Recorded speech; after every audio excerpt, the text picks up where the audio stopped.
உயர் போலீஸ் அதிகாரி சொன்னார். இப்ப விடுதலை ஆயிட்டார். அமித்ஷா அவரும் என்கவுண்டரில் படுகொலை செய்யப்பட்டவர், என்கவுண்டர் படுகொலையில் சம்பந்தப்பட்டவர், அவரும் விடுதலை செய்யப்பட்டு விட்டார். மாயா கோட்னானியும் விடுதலை செய்யப்பட்டு விட்டார். ஆசிமானந்தா என்று சொல்லக்கூடிய சாமியார் அகமதாபாத்ல மக்கா மசூதி குண்டுவெடிப்புல 14 முஸ்லிம்களை படுகொலை செய்தவன் நான். யார் சொன்னார்? அவரே சொன்னார். அவரே சொன்னார். Open statement. அஜ்மீர் தர்காவை நான் தான் வச்சேன். என்னை எல்லாம் வைக்க சொன்னது யார் தெரியுமா? ஆர்எஸ்எஸ் தலைவர் மோகன் பகவத். அவருக்கு தெரியாமல் எங்கள்கிட்ட எதுவுமே நடக்காது. என்னை கைது செஞ்சீங்கல்ல, மோகன் பகவத்தை கைது செய்யுங்க. யார் சொன்னா? ஆசிமானந்தா சொன்னார். அந்த ஆசிமானந்தாவனுடைய வாக்குமூலத்தின் அடிப்படையிலேயாவது யாராவது தண்டிக்கப்பட்டார்களா, கைது செய்யப்பட்டார்களா? இல்லை, விடுதலை செய்யப்பட்டு விட்டார். ஜாமீன் இல்ல. ஆசிமானந்தா வெளியில் இருக்கார். ஆனா நாசர் மதனின் ஒரு ஆள், ஒரு கண்ணு ஒரு கால் தான் இருக்கு. ஒரு கால் ஆர்எஸ்எஸ் காரன் குண்டு வச்சு போயிருச்சு, ஒரு கண்ணு பவர் கம்மியாயிடுச்சு. பெங்களூர் ஜெயிலில் இருக்கார். பெயில் கூட தரமாட்டேங்கிறான். சிந்தித்து பாருங்கள், எங்கே போய் கொண்டிருக்கிறது நம்முடைய தேசம்? இவர்களும் நோன்பு வைத்திருக்கிறார்கள், நாமும் நோன்பு வைத்திருக்கிறோம். அவர்களும் களிமா சொன்னார்கள், நாமளும் களிமா சொல்லிக்கிட்டு இருக்கிறோம். அவர்களும் தங்களை முஸ்லிம் என்று சொல்கிறார்கள், நாமும் முஸ்லிம் என்று சொல்லிக்கிட்டு இருக்கோம். ஒரு முஸ்லிம் சொல்லக்கூடிய ஒரு பகுதி மக்கள் வெந்து கொண்டிருக்கின்றார்கள் நெருப்பிலே. இன்னொரு பகுதி அதை பற்றி சிந்திக்க மறுக்கிறது. இவர்கள் எல்லாம் யாராம்? முஸ்லிமாம். இதெல்லாம் இன்னமல் முஹ்மினூன இஹ்வானா, மூமின்கள் எல்லோரும் சகோதரர்கள் என்று சொல்லுகிறான் அல்லாஹ். எங்கே அந்த மூமின்கள்? எங்கே எங்கள் நபிகள் நாயகம் ஸல்லல்லாஹு அலைஹி வஸல்லம் சொன்ன சகோதரத்துவம் எங்கே? இவர்களை எப்படி இணைப்பது? மல்லிப்பட்டினம் வரைக்கும் வந்துட்டான். தஞ்சை மாவட்டத்தில் மல்லிப்பட்டினத்தில் கொத்து கொத்தா தூக்கிட்டு போய் இளைஞர்களை கொண்டு போய் குத்துன்னு குத்துனா கேட்பார் இல்லை, நாதி இல்லை. முத்துப்பேட்டையில் அண்ணா உட்கார்ந்து இருக்கிறாரு. அவர் இங்க இருந்தார், நான் ஒரு ஊர்ல இருந்தா, மறுபடியும் அவர் வந்துட்டார். நான் பார்த்துட்டு தான் வந்தேன். முத்துப்பேட்டையில் அராஜகத்திற்கு மேல் அராஜகம். 15 வீடுகளுடைய கண்ணாடி உடைக்கப்பட்டன. என் சகோதரிகளை மிக கீழ்த்தரமாக நடு ரோட்டிலே பேசினான் கருப்பு முருகானந்தம் என்பவன். சரிங்களா? நான் சென்றேன், நான் தான் ஆய்வுக்கு சென்றேன். அந்த ஜமாத் தலைவரை அழைத்தேன், வாங்க உட்காருங்க, உங்க பிரச்சனைக்கு 7 நாள்ல தீர்வு இருக்கு, என் கூட வாங்க. ஆலோசனை பண்ணி சொல்றோம். நாங்க இன்ன வரைக்கும் வரல. நான் அவர்களை குறை சொல்லவில்லை. நம்முடைய ஸ்ட்ரக்சர் அப்படி இருக்கு, நம்முடைய நிர்வாக அடுக்குகள் அப்படி இருக்கு. முஸ்லிம் சமுதாயத்தினுடைய தலைமை பீடம் இல்லை. துருக்கியிலே உட்கார்ந்து கொண்டு காரைக்கால் பள்ளிவாசலிலே ஏற்பட்ட பிரச்சனையை தீர்த்த அந்த கிலாஃபத்து போராளிகள் இப்பொழுது இல்லை. இந்தியாவில் இஸ்லாமிய ஆட்சி அமையணும் நான் சொல்லல, ஆனால் இந்தியாவுக்கு வெளியிலே ஒரு இஸ்லாமிய ஆட்சி இருந்தால் அது போதும். நாம் சுதந்திரமாக வாழ்வதற்கு எவனும் அசைய மாட்டான், பயந்துருவான். அந்த பயம் இப்ப இருக்கா? பாய்னா கண்ணியமா நிற்பான், பணிவா நிற்பான். ஏன்னா கண்ணியத்துக்குரியவர், குடிக்க மாட்டார், பொய் சொல்ல மாட்டார், ஏமாத்த மாட்டார், ஃப்ராடு பண்ண மாட்டார். பாய் வர்றாரா? பாய் அஸ்ஸலாமு அலைக்கும் பாய். யாரு? முஸ்லிம் அல்லாதவர்கள் சொல்லிக் கொண்டிருந்தார்கள். இன்னைக்கு என்ன நிலைமை தெரியுமா? பாய் உள்ள இன்னொருத்தன் கூட்டிட்டு போறான். அதே ஊர்லயே பொட்டு வச்சு அதே ஊர்ல பிறந்த நம்ம பிள்ளைய அதே இடத்துல கையை பிடிச்சு கூட்டிட்டு போறான். எந்த பாயும் எதுவும் கண்டுக்கிறது இல்லை. இந்த நிலைமை நீடிச்சிட்டு இருக்கு. சில தகவல்கள் எங்களுக்கு வரும், சட்ட ரீதியாகவும் சட்டத்துக்கு மாற்றமாகவும் சில வேலைகளை பண்ணி நாங்க கூட்டிட்டு வந்துருவோம் பிள்ளைகளை. அது நடந்து கொண்டிருக்கிறது. அது பேரண்ட்ஸினுடைய தைரியத்தை பொறுத்து. அது எங்களால் முடிந்தவரை நாங்க பார்த்துக்கிட்டு இருக்கோம் இன்ஷா அல்லாஹ். அது டிபார்ட்மெண்ட்டுக்கு தெரியும், அரசுக்கு தெரியும், எல்லாத்துக்குமே தெரியும். அப்படி நாங்கள் ஒடுக்கி வைத்துக் கொண்டிருக்கிறோம். எத்தனை நாளைக்கு இது சாத்தியம்? இவைகளெல்லாம் ஒரு சமூகத்திலே சீரமைக்கப்பட வேண்டிய விஷயம் இல்லையா? அதைத்தான் உங்களுடைய சிந்தனைக்கு நான் தருகிறேன். இந்த நோம்பினுடைய காலகட்டத்திலே என் உம்மத்துக்களை நினைத்து பாருங்கள். நமது உம்மத்துக்கள் சகோதரர்கள் நாளை மறுமை நாளிலே அல்லாஹ்வுடைய சன்னிதானத்திலே வந்து, யா அல்லாஹ் நான் பாதிக்கப்பட்டேன், யாருமே எனக்கு இல்லையே என்று கதறக்கூடிய என் தம்பிமார்கள், என் தங்கச்சிமார்கள், என் சகோதரிகள், உலகத்தில் எந்த மூலையில் ஒரு முஸ்லிமுக்கு வேதனை என்றாலும் எங்களால் அதை சாதாரணமாக எடுத்துக்கொள்ள முடியாது. அப்படித்தான் எங்கள் பிள்ளைகளை நாங்கள் வைத்திருக்கிறோம். அது குவைத் ஆகட்டும், கத்தர் ஆகட்டும், ஒமான் ஆகட்டும், சவுதி அரேபியா ஆகட்டும், எல்லா இடத்திலும் இருக்கக்கூடிய தமிழ்நாடு முஸ்லிம் முன்னேற்ற கழகத்தினுடைய தொண்டர்கள் அமைப்பு பேதம் இல்லாமல் INTJ எங்கள் சகோதரர்கள் எங்களோடு இரு 2 சொல்லுவதற்கு இல்லை, ஒன்று நாங்கள் அப்படித்தான் இருந்து கொண்டிருக்கிறோம். அமைப்பு வெறி இல்லை. ஜாக்குக்கு ஒரு பிரச்சனை ஏற்பட்டால் நாங்கள் போய் நிற்கிறோம். டிஎன்டிஜே, ஐஎன்டிஜே, எந்த ஒரு டிஜேவாக இருந்தாலும் சரி, எங்களுக்கு எல்லாம் ஒண்ணுதான். நீங்கள் எல்லாம் சகோதரர்கள். நீங்கள் எங்களை வெறுப்பதில்லை, நாங்களும் உங்களை வெறுக்க மாட்டோம். எங்களுடைய உதவி உங்களுக்கு வேண்டாம், நீங்கள் வர வேண்டாம் என்று சொன்னால் நாங்கள் வர மாட்டோம். ஆனால் எங்களுக்கு வலிக்கும். உங்களுக்கு ஏதாவது ஒன்று சொன்னால் உங்கள் பள்ளிவாசலில் எவனாவது உள்ளே வந்து விட்டால் அது உங்கள் பள்ளிவாசல் அல்ல, எங்களை படைத்த அல்லாஹ்வுடைய வீடு. அதிலே பூட்ஸ் காலோடு ஒரு அதிகாரி வருவான் என்று சொன்னால் ஒருபோதும் நாங்கள் சும்மா இருக்க மாட்டோம். எங்கள் அமைப்பில் இருந்து பிரிந்து போய் ட்ரிபிள் எம்கேன்னு ஒரு ஆளு மேலப்பாளையத்தில் ஒரு அமைப்பு வச்சிருந்தார்.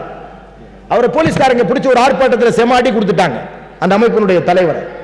நான் அங்க ஒரு பொதுக்கூட்டத்தில் சொன்னேன், அடிச்சவன் நீ அடி வாங்கினவன் என் சகோதரன் உன்னை விடமாட்டேன்னு. நான் என்ன பாய், அது வேற அமைப்பு, நீங்க வேற அமைப்பாச்சு, அமைப்பெல்லாம் வேற. ஆனால் நாங்கள் இன்னமல் முஃமினூன இஹ்வானா, மூமின்கள் சகோதரர்கள். ஜாக்கிரதையா கை வை, மேடையிலே சொல்லிட்டு வந்தேன் நான். கை வைத்து பார், உன்னை அடிப்பா ரோட்ல போட்டு. போலீஸ் அதிகாரிட்ட சொன்னேன், உன்னை அடிப்பா ரோட்ல போட்டு 2 பேர்த்த நான் சரண்டர் பண்ணி வெளியில கொண்டு வந்துருவேன் ஜாமீன்ல. என்ன பண்ணுவாங்க? நண்புக்குரிய சகோதரர்களே, நாம் கோழைகள் ஆனால் நாம மட்டும் வீட்டில் இருப்போம், நம்ம பொம்பளை இருக்க மாட்டாங்க, தூக்கிட்டு போயிடுவாங்க.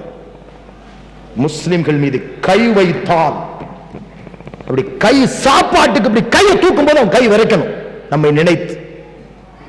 இந்த அச்சம் அவங்ககிட்ட வேணும். முஸ்லிம்கள் ஒரு இடத்துக்கு போனா அச்சம் விலகணும், தப்பு தண்டா பண்ணவனுடைய உள்ளத்தில் அச்சம் வரணும். அந்த நிலையை நபிகள் நாயகம் ஸல்லல்லாஹு அலைஹி வஸல்லம் அவர்கள் உருவாக்கி வைத்திருந்தார்கள். அது ஏற்பட வேண்டும் என்று நான் ஆசைப்படுகிறேன். அப்போதுதான் நம்முடைய எல்லாம் சரியாகும் என்று மட்டும் இந்த நேரத்தில், குறுகிய நேரம் 3 நிமிடங்கள் கூட இல்லை, நான் நோன்பு திறப்பதற்காக அமர்ந்திருக்கின்றோம். நோன்பாளியினுடைய சந்தோஷம் நோன்பு திறப்பதிலே, இனி ஒரு சந்தோஷம் இந்த நோன்பாளிகள் நாளை அல்லாஹுவை பார்ப்பதிலே. எனவே அப்படிப்பட்ட ஒரு தருணத்திலே நீங்கள் அமர்ந்திருக்கின்றீர்கள். அல்லாஹ் ரப்புல் ஆலமீன் நம்முடைய பாவங்கள் மன்னிக்கப்படட்டும், நம்முடைய சமூகம் ஒன்று சேரட்டும், ஒரு குலை காய்களாக அமைப்பு வேற்றுமையிலே, கட்சி வேற்றுமையிலே, வேற வேற வேற்றுமைகளிலே இருந்து விலகி இந்த சமுதாயம் ஒரு குலை காய்களாக மாறட்டும். அண்ணன் தம்பிகளாக இனிமேல் இந்திய தேசத்தில் முஸ்லிம்கள் ஒன்று சேரட்டும். 22 கோடி முஸ்லிம்களுடைய உரிமையும் பாதுகாப்பும் தீர்மானிக்கின்ற தலைமை பீடங்கள் இந்த தேசத்தில் உருவாகட்டும். அதற்காக இந்த நோன்பிலே ஒரு நேரத்திலே நீங்கள் செய்கின்ற துவா அல்லாஹ் ஏற்றுக்கொள்ளுகிறான். எனவே அந்த துவாவை நீங்கள் செய்யுங்கள். உம்மத்தினுடைய வழிகளை நீக்குகின்ற துவாவாக இந்த துவா அமையட்டும் என்று மட்டும் இந்த நேரத்திலே சொல்லி, உங்களுக்காக, உங்கள் பாதுகாப்புக்காக, உங்கள் பிரச்சனைக்காக உழைத்துக் கொண்டிருக்கின்ற தமிழ்நாடு முஸ்லிம் முன்னேற்ற கழகம் என்கிற இந்த அமைப்புக்கு பொருளாதார ரீதியாக, உடல் ரீதியாக, பிரார்த்தனை ரீதியாக துவா செய்யுங்கள். என் அன்பு சகோதரர்களே, நீங்கள் தொழிலிலே இருக்கலாம், மற்ற மற்ற விஷயங்களிலே இருக்கலாம், நாங்கள் உங்கள்கிட்ட ஒண்ணுமே கேட்கல. அல்லாஹ்விடத்தில் எங்களுக்காக துவா செய்யுங்கள். எங்கள் கரங்களை வலுப்படுத்துங்கள். எங்கள் பணிகளை நாங்கள் செய்கிறோம். கொத்து கொத்தாக நாங்கள் அல்லாஹ்வின் பாதையிலே சாகுவதற்கு இந்த பிள்ளைகளை உருவாக்கி கொண்டிருக்கிறோம். எனவே அப்படிப்பட்ட தருணத்திலே நீங்கள் உதவி செய்யுங்கள் மட்டும் என்று மட்டும் இந்த நேரத்திலே சொல்லிக் கொண்டு வாய்ப்புக்கு நன்றி கூறி விடைபெறுகிறேன். வாஹிரு தஅவானா அனில் ஹம்துலில்லாஹி ரப்பில் ஆலமீன். அஸ்ஸலாமு அலைக்கும் வரஹ்மத்துல்லாஹி வபரகாத்துஹு. வலைக்கும் அஸ்ஸலாம் வரஹ்மத்துல்லாஹி வபரகாத்துஹு. நாம் கேட்ட துஆவை அல்லாஹ் ரப்பல் ஆலமீன் கபூல் செய்வானாக. ஆமீன் ஆமீன் ஆமீன் யா ரப்பல் ஆலமீன் என்று கேட்டுக்கொண்டு, அன்பான சகோதரர்களே, நோன்பு திறக்கும் இத்தருணத்திலே நாம் இந்த நிகழ்ச்சிக்கு முழுமையாக நற்கொடையை கொடுத்து, இந்த நிகழ்ச்சியை அசம்பாவிதம் நடைபெற்று இந்த கோயித் அல்லோடப்படும் சூழ்நிலையில் இந்த கூட்டத்தை உருவாக்கிய வல்ல ரஹ்மானுக்கு நன்றி கூறி, இரண்டாவதாக இந்த நிகழ்ச்சிக்கு நமக்காக ஸ்பான்சர் செய்த எங்களது பாசமிகு சகோதரர், உரிமையாக அண்ணன் என்று அழைக்கக்கூடிய டாக்டர் டிவிஎஸ் அவர்களுடைய வியாபாரத்தில் வல்ல ரஹ்மான் மிகப்பெரிய பரக்கத்தை செய்ய வேண்டும். அவர்களுக்கு உறுதுணையாக இருக்கக்கூடிய அத்தனை நபர்களுக்கும் நாம் தருணத்திலே துவா செய்ய வேண்டும். அவருடைய உடல்நலங்கள் நல்லா இருக்கிறதுக்காக நாம் துவா செய்ய வேண்டும் அன்பு சகோதரர்களே. அது மட்டுமல்லாமல் இந்த இயக்கம் வலுப்பெற வேண்டும், அந்த இயக்கத்திற்காக நீங்கள் துவா செய்யுங்கள். நம்மளுடைய உடல் உழைப்புக்காக நீங்கள் துவா செய்யுங்கள். என்றென்றும் சமுதாய ஊழியனாக தமிழ்நாடு முஸ்லிம் முன்னேற்ற கழகம் உங்களுக்காக களத்திலே பாடுபட்டுக் கொண்டிருக்கின்றது. அந்த இயக்கத்திற்காக நீங்கள் துவா செய்யுங்கள் என்று சகோதரர்களே. நம் தமிழ்நாடு முஸ்லிம் முன்னேற்ற கழகத்தின் சார்பாக இந்த கோயித்து மண்டலத்திலே இதுவரையில் இல்லாத அளவிற்கு கிட்டத்தட்ட 45 புரோகிராம்களை வைத்து அன்பு சகோதரர் மாநில செயலாளர் கோவை செய்யது அவர்களை அழைத்து மக்கள் மத்தியில் உரை நிகழ்த்த நாம் எடுத்துக் கொண்டிருக்கின்ற பின்புறம் வசதி செய்யப்பட்டுள்ளது. மின்புறமும் நீங்கள் வருவதற்குள் நாங்கள் வசதி செய்து விடுவோம். எங்கெல்லாம் வந்து நோன்பு திறப்பதற்கு மிக சிறந்த முறையில் உணவு அளித்த அண்ணன் டிவிஎஸ் ஹைதர் அலிக்கு மீண்டும் ஒரு முறை நாங்கள் நன்றியை தெரிவித்துக் கொண்டு இந்நிகழ்விற்கு நீங்கள் வந்து உங்களுடைய அனைத்து உதவிகளையும் செய்து இங்கே அமைதியாக காத்திருந்த இந்த நிகழ்ச்சியை முடிவுரை வரை இருந்தமைக்கு தமிழ்நாடு முஸ்லிம் முன்னேற்ற கழகத்தின் சார்பாக நன்றிகளை தெரிவித்துக் கொள்கின்றோம். துவாக்கள் ஒப்புக்கொள்ளப்படக்கூடிய நேரம். அன்பான சகோதரர்களே, நீங்கள் அனைவரும் துவா செய்து கொள்ளுங்கள். அஸ்ஸலாமு அலைக்கும் வரஹ்மத்துல்லாஹி வபரகாத்துஹு.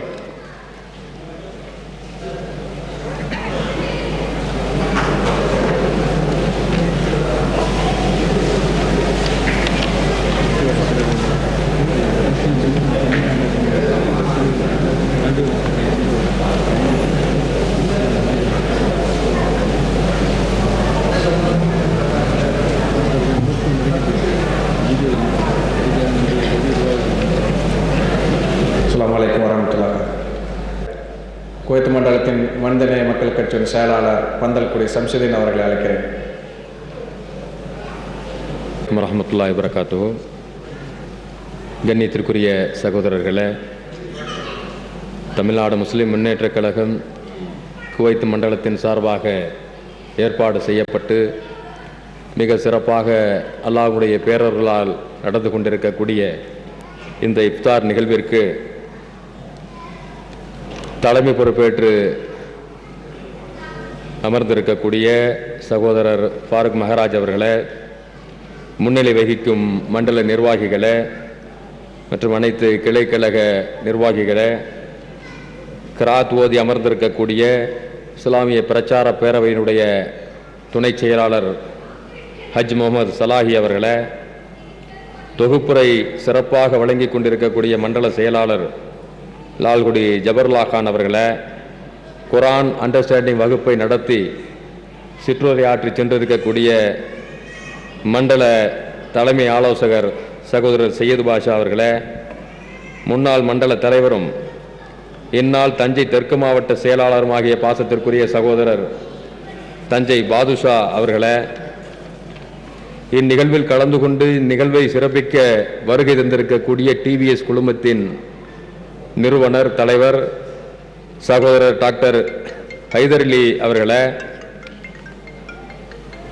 மற்றும் இங்கு இந்த நிகழ்ச்சியை சிறப்பித்துக் கொண்டிருக்கக்கூடிய தோழமை சகோதரர்களே, தோழமை நிர்வாகத்தினுடைய நிர்வாகிகளே, பொறுப்பாளர்களே மற்றும் பொதுமக்களே, தொப்புள் கொடி உறவுகளே, தாய்மார்களே, அனைத்து நல்ல உள்ளங்களையும் இங்கு வந்திருந்த சிறப்பாக ஏற்பாடு செய்து ஒளி அமைத்து தந்தவர்களுக்கும், எங்களுக்காக துவா செய்தவர்களுக்கும், எங்களுக்காக துவா செய்ய இருக்கிறவர்களுக்கும், இந்த மேடையிலே அமர்ந்திருக்கக்கூடிய அனைவர்களுக்கும், தொண்டரணியை சிறப்பாக நடத்தி மிகவும் எழுச்சியோடு மைல்கல்லை படைத்துக் கொண்டிருக்கக்கூடிய தமிழ்நாடு முஸ்லிம் முன்னேற்ற கழகத்தின் தொண்டரணி கருப்பு வெள்ளை வரிப்புலிகள், அதனுடைய தலைமை பொறுப்பேற்றிருக்கக்கூடிய தமிழ்நாடு முஸ்லிம் முன்னேற்ற கழகத்தின் தலைமை கழக பேச்சாளர் கமருதீன் அவர்கள், அவருக்கு கீழே பணியாற்றி கொண்டிருக்கக்கூடிய நம்முடைய அடலையர்கள், இளைஞர்கள், வீர வாள்களுக்கும் நன்றி கூறி அந்த வல்ல ரஹ்மான் நம்முடைய அனைத்து நல்ல அமல்களையும் பொருந்திக் கொள்ள வேண்டும், நிறைவான கூலியை நமக்கு நிறைவாக தர வேண்டும் என்று கேட்டு நிறைவு செய்கிறேன். அஸ்ஸலாமு அலைக்கும் வரஹ்மத்துல்லாஹி வபரகாத்துஹு.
அடுத்ததாக கேஎஸ் குடும்பத்தினுடைய மேனேஜர் அதாவது அண்ணன் அலா அவர்கள் வழங்குவார்கள்.